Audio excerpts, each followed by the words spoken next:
we are going to start topic NSAIDs, non-steroidal anti-inflammatory drugs. आज हम जो topic start कर रहे हैं वो है non steroidal anti inflammatory drugs. ये ड्रग्स क्यों दिए जाते हैं? These drugs are given to reduce the inflammation. Okay, ये ड्रग्स क्या होता है? जब आपको कभी चोट लग जाती है उस केस में हम इन्फ्लामेशन को रिड्यूस करने के लिए ये ड्रग्स देते हैं. ठीक है. The classification of this drug includes salicylic acid derivatives, that includes aspirin, salicylate, acetic acid derivative, that include acetamine, diclofenac, propionic acid derivatives, ibuprofen, ketoprofen, phenamic acid derivatives, that include mefenamic acid, enolic acid derivatives, that include piroxicam, tinoxicam, non-acidic, it includes naltrexone. The further agent that or of this class has been shared by me in your group in the given notes. You can go and read those notes easily in order to know that what are the various other agents for of this class. ठीक है. इसकी जो further note जो मैंने आपको group में भेज दी है, इसमें आप जाके देख सकते हो कि और भी एजेंट्स जो हैं वो इस क्लास में कौन कौन से हैं. ठीक है. यहाँ पे आपको एक हिंट दिया जा रहा है कि इस क्लास की क्या क्लासिफिकेशन है और इसकी क्या सार है. ठीक है. So let us start the topic by first acetic acid derivative. जो हम पहले जो चीज बता रहे हैं वो है acidic acid derivative. Acidic acid derivative जो है इसके अंदर जो ग्रुप्स जो इसका सार अगर लिखा गया है तो इसके सार में जो इम्पोर्टेंट पार्ट जो है वो क्या है? ये acidic acid group first, second halogen group, third R2 और R1, इसका सब्स्टिट्यूशन इंपॉर्टेंट रोल प्ले कर रहा है. एसिडिक एसिड ग्रुप में क्या है?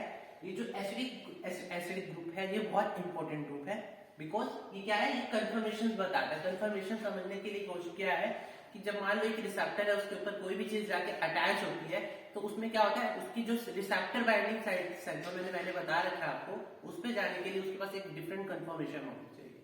तो वो वाली कन्फर्मेशन जो ये ग्रुप होता है ये वो प्रोवाइड करता है जिसकी वजह से ड्रग जो है वो बाइंड करती है.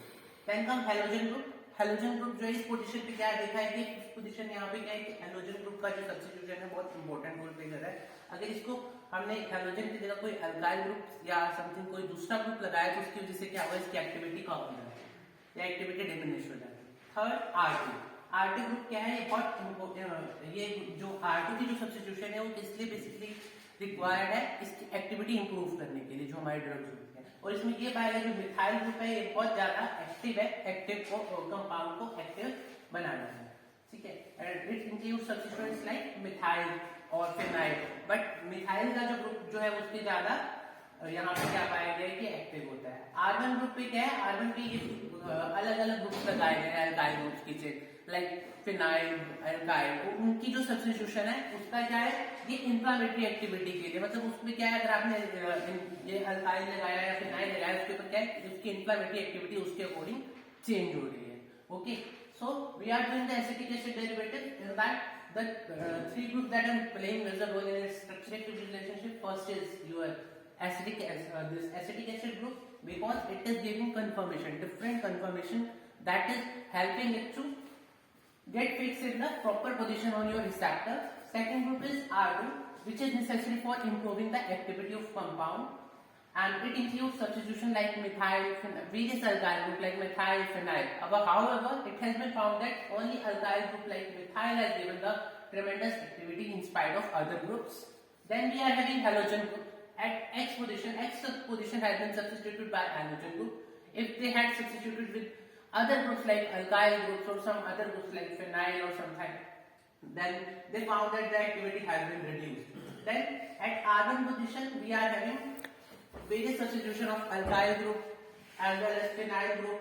These groups are providing the basically responsible for the providing you inflammatory activity. The inflammatory activity that is coming from this drug is due to this R1 position. So this is the basic sar of this moiety. Go through the notes. If you have any doubt, then you can ask in online class.